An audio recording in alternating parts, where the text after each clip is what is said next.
Okay, so picking up right where we left off, let's save our work.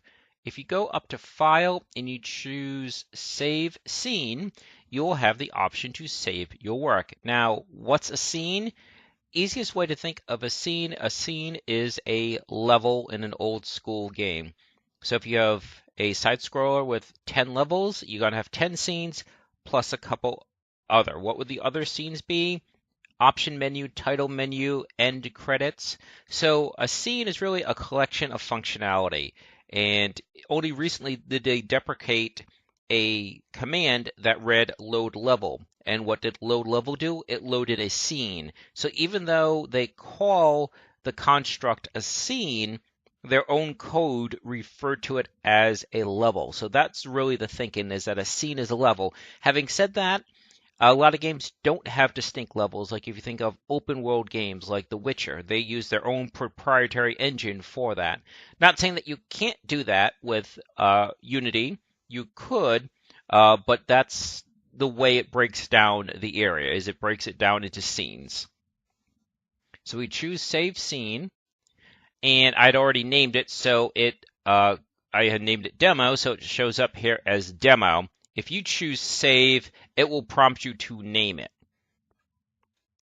And since this is not going to be a full application, doesn't really matter what you call it. You can always rename the scene, but it's important to save your work, because if you don't, computer shuts off, whatever, you've lost your work. You would still have the assets in the project, but anything done in the scene would be lost. Okay, so what we want to do now is we've demonstrated that you can create an object, you can rotate it, you can place it, and you can change the texture and change an attribute of that object. And just as we added one attribute, we added hit points, you could add 20 others. Maybe it's resistant to fire damage or whatever. So we've already shown how you can associate both the visual appearance as well as some of the underlying attributes, some of the underlying variables, just by a few button clicks, a few keyboard clicks. So now what we want to do is we don't want to just be able to put a block in one location. We want to have many locations. So what I'm going to do now is, again, it's an iterative process, so we will probably wind up changing how we go about this later, but again, it's about getting this into place and getting something working, and then you streamline later, you optimize later. And one of the reasons why I point that out is occasionally when I manually put objects into a scene, people comment, why did you do that? Why didn't you put it in the code? Again, it's a tutorial. I'm trying to explain. So I'm just trying to head off some of those comments. Anyways, what we're going to do is first we need to make our camera movable. Right now the player can't move, they just are in a fixed location. So to make the camera move, there are lots of first-person controllers out there. We're just going to make one from scratch, and it's going to be very bare bones. So you've got the camera selected. Here's the inspector. Here's the individual components. We're going to add a component, physics, and it's going to be a rigid body. A rigid body allows for the application of physics, not to be confused with a box collider, which explicitly looks for collisions. This is for movement only. So what we're going to do is we're going to get rid of gravity. We don't want this dropping through the world. And now that's really all it takes to enable this to be moved. Now you just have to put in a few key commands to have the camera move. So what we're going to do is we're going to put a new script on this camera. So right-click, Create, C#, and we'll call this, well, actually, let's call it player movement, or let's call it player con for player control. It's going to call it camera control, but even though the object's a camera, it's really the player that you're moving around. So we'll click on the camera, we'll put on the player con, and then we'll open this up. So we double clicked on it. You can double click down here if you want. And since this is already open, we'll just come here, and there it is. Click OK to get rid of the message at the bottom. You might not even get that. For some reason, I started getting that message after I upgraded to 5X. I have no idea why. So what we're going to do is we want to check for a key press to move your character left and right. And again, I apologize. I'm going to use the keyboard because it's simple.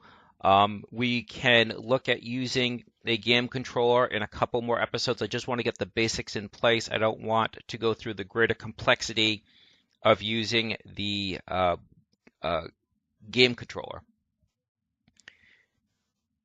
So in the update section, we want to be able to move the character. So if get, oops, sorry, getting ahead of myself. If input dot get key, and in this case we will use get key because we want a rapid fire scenario, and we will use, and we already use A for rotation, so let's use Q. So if the letter Q is pressed, we want something to happen. Get component.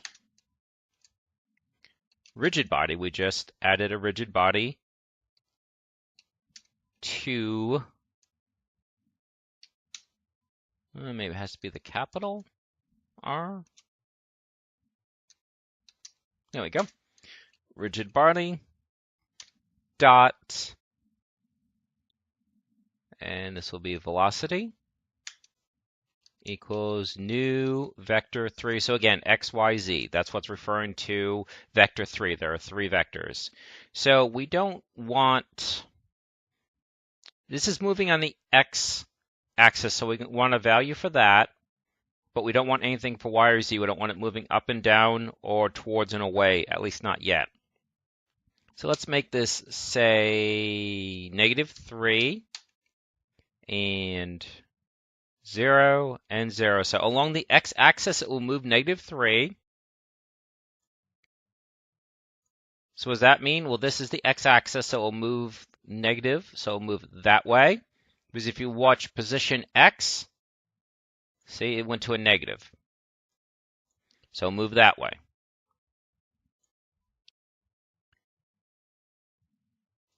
Semicolon at the end.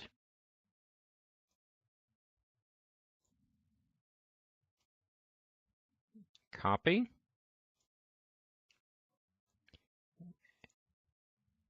And this will be W, and it'll be a +3.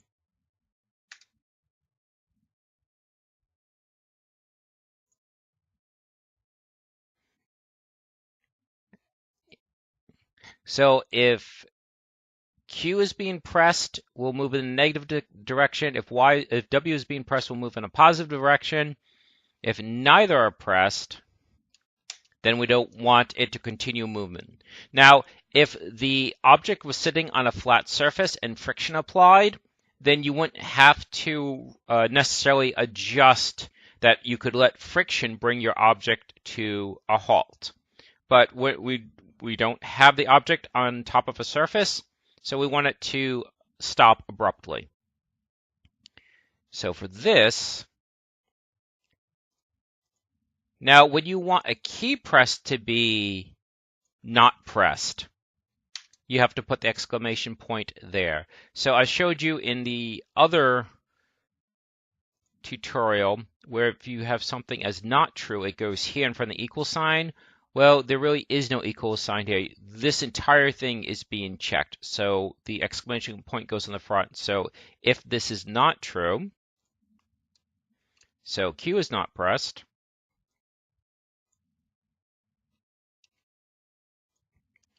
double ampersand, and I believe that should do it. Because it's 1, 2, 3 in, then 2, then 1, then 2, 3, 2, 1, 0 in. Yep. So you're just matching the parentheses. So the key is surrounded by parentheses. input is surrounded by parentheses. The entire condition is surrounded by parentheses, and then everything that's being checked is surrounded by parentheses. And in that case, we want it to be 0. So if Q is being pressed, we're moving negative direction. If W is being pressed, we'll move in a positive direction. If neither are being pressed, which means I need to put an exclamation point there, if neither is being pressed, then we're not moving at all. So let's see if this works. That error was down there because when I saved the first time, I didn't have the semicolon. So we'll press Q. We moved. As soon as I let go, it stopped. We'll press W. We moved, let go, and stop.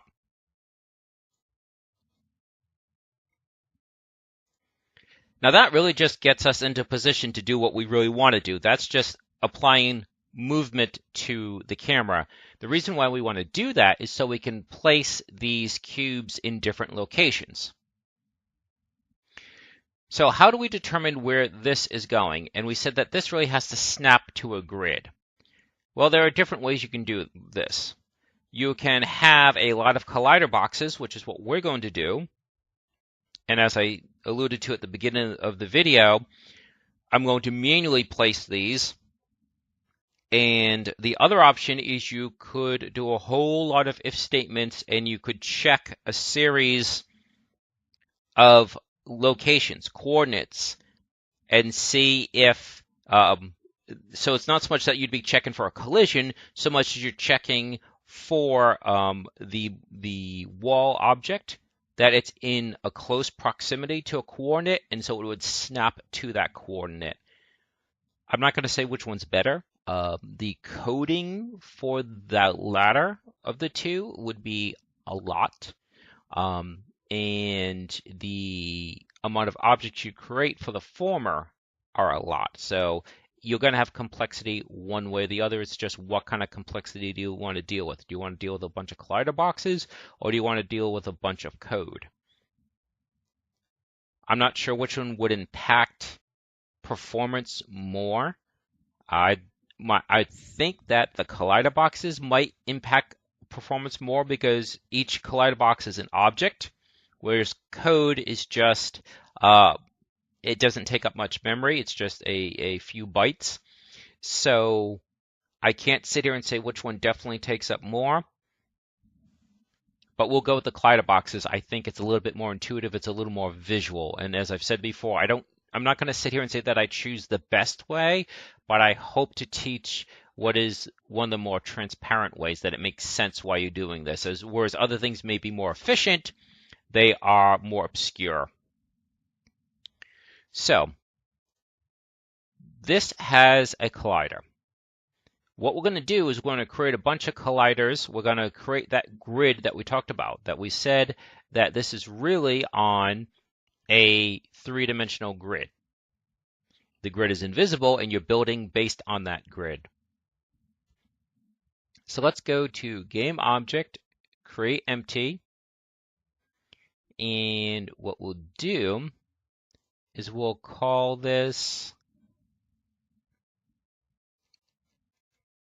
Grid Collider because that's what it is doing. Grid Collider, we'll put, for the moment, just to get our bearings, we'll put it at 0, 0, 0, which is where this one is. Add component and physics, and it will have a box collider. But we don't want it to be the full size. You'd have an issue with overlap. So let's make this, say, 0.5, 0.5, and 0.5. So what's going to happen is when this collider, when the collider on this object collides with this, it will snap to that location. Now you're going to say, well, this cube is bigger. It is, but like I said at the beginning, these coordinates are dealing with centers. So what's going to happen is the center of this will get located to the center of that. And at the moment, as you can see, they match 0, 0. So what's going to be is this grid collider, it'll be 0, 0, 0. If we're traveling along the x-axis, then it'll be 1, 0, 0, 2, 0, 0, 3, 0, 0, or this way it'll be negative 1, 0, 0, negative 2, 0, 0, negative 3, 0, 0. If you're going up, then it's the y-coordinate that would change. If you're going out, then it's the z-coordinate that changes. And like I said, it's an invisible grid.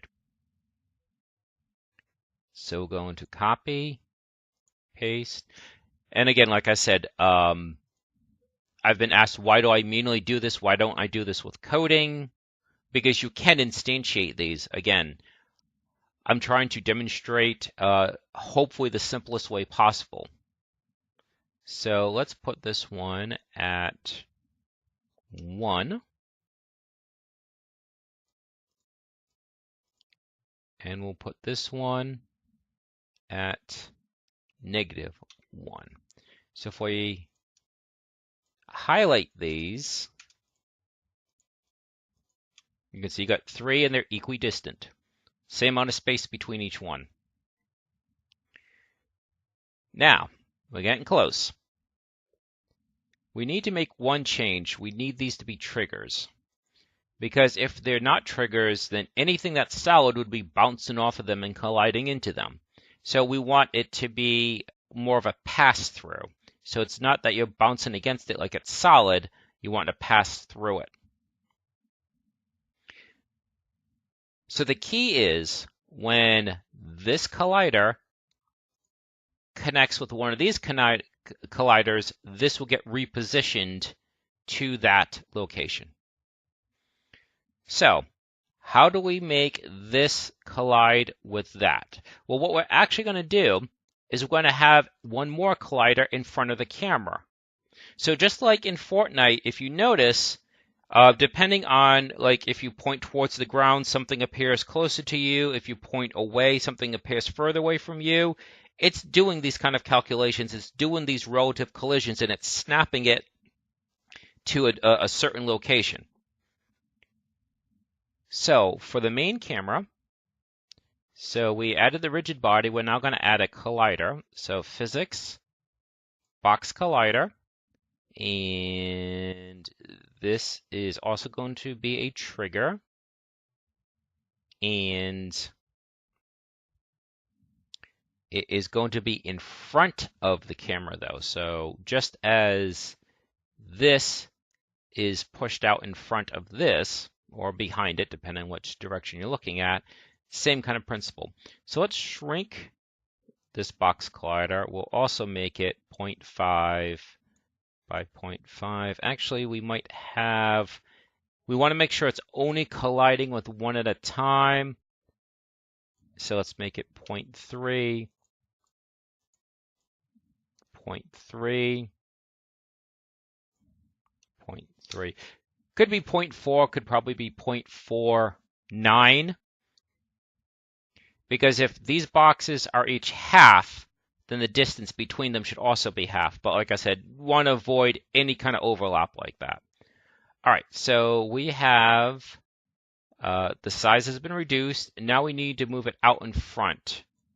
So if we do 2, actually let's move it out to, if this is at 0 and the main camera is currently at -4, then we need to move it out 4. So 4. So what happens is as the camera moves and its collider collides with one of these colliders, then this object is going to snap to that new location. So we're really close now. I keep saying that, but we are.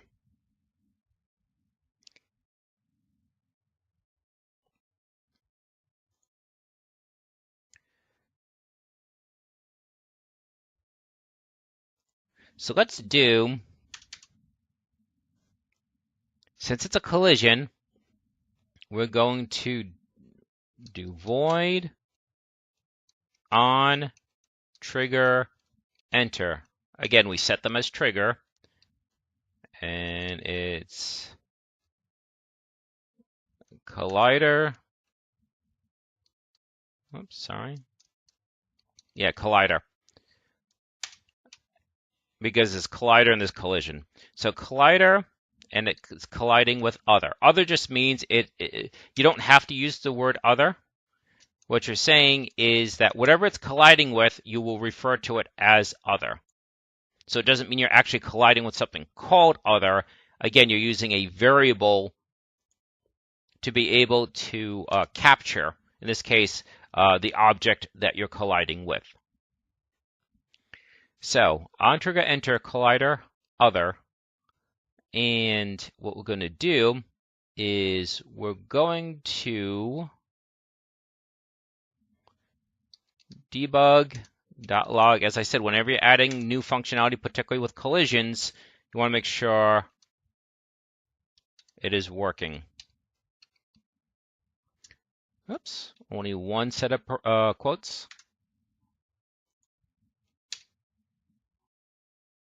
We'll save, and we'll just run it. Okay, and a collision is already occurring because we know there's an overlap there.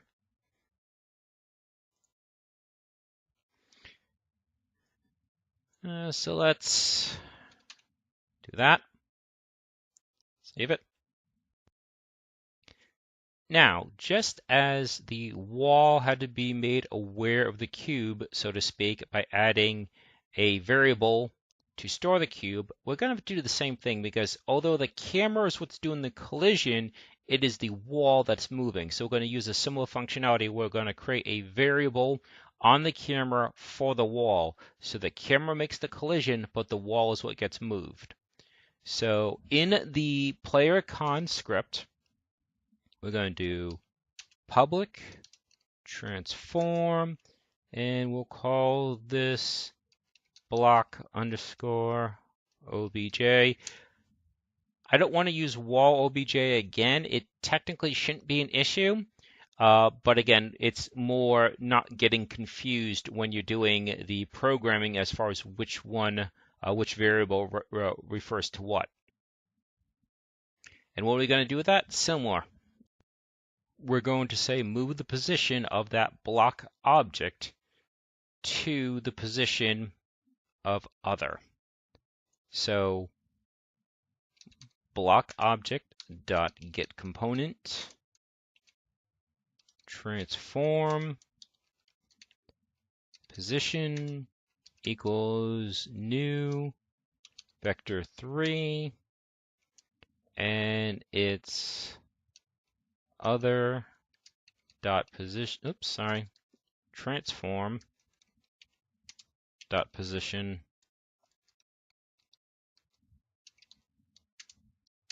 dot x. So you're extracting the x out, and this is what I was talking about earlier, where we would eventually have to be able to break down a variable into its 3 vectors. So other transform position dot x, other dot transform dot position dot y, other dot transform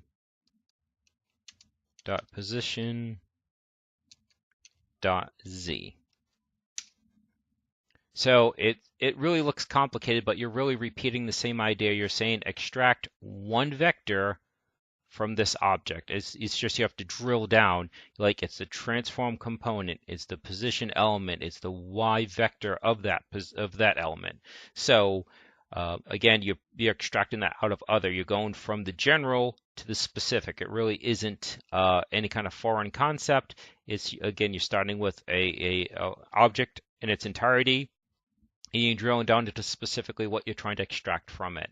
And then it's just rinse and repeat the X, the Y, and the Z position. So again, we are taking the X, Y, and Z position of what has been collided with and applying it to the block. So effectively you're saying take this, move it there. And that should about do it if I haven't made any mistakes. So we'll press Q. Oops, we got an error at the bottom. What did I forget?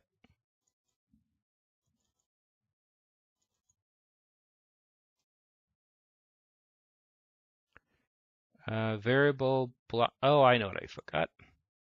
Okay, so I created this, but I did not actually assign anything to it. So again, my apologies.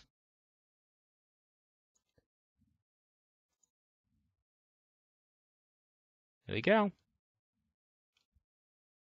It's jumping right along the grid. There's only 3 of them there, so it's not jumping a lot, but obviously you could just build out on that. You could put 100 or 1,000 colliders and it'll jump right along. And that's only one axis. You could move forward, you could move back. It's just a matter of how many grid positions are there going to be. Right now there's 3 and they're all in a horizontal line. So it doesn't give you a lot of choice. So I think that's a good place to stop because if I add the Y and then I add the Z, then it's going to get more complicated there. Not to mention that I then also have to deal with the issue that right now this object is being moved. Once this gets placed, this object is then on the screen. I don't think it will work. We'll find out for certain when we try. But what I'm getting at, it might be finally time to ditch this and have it instead refer to the prefab. And that means we'll have to add that functionality as well. So just as Fortnite, you hit a button to get into construction mode. Same thing, we'll have to hit a button that instantiates it. Doesn't take long. I was just putting it off because it's one more complexity. So I think that should do it for this one.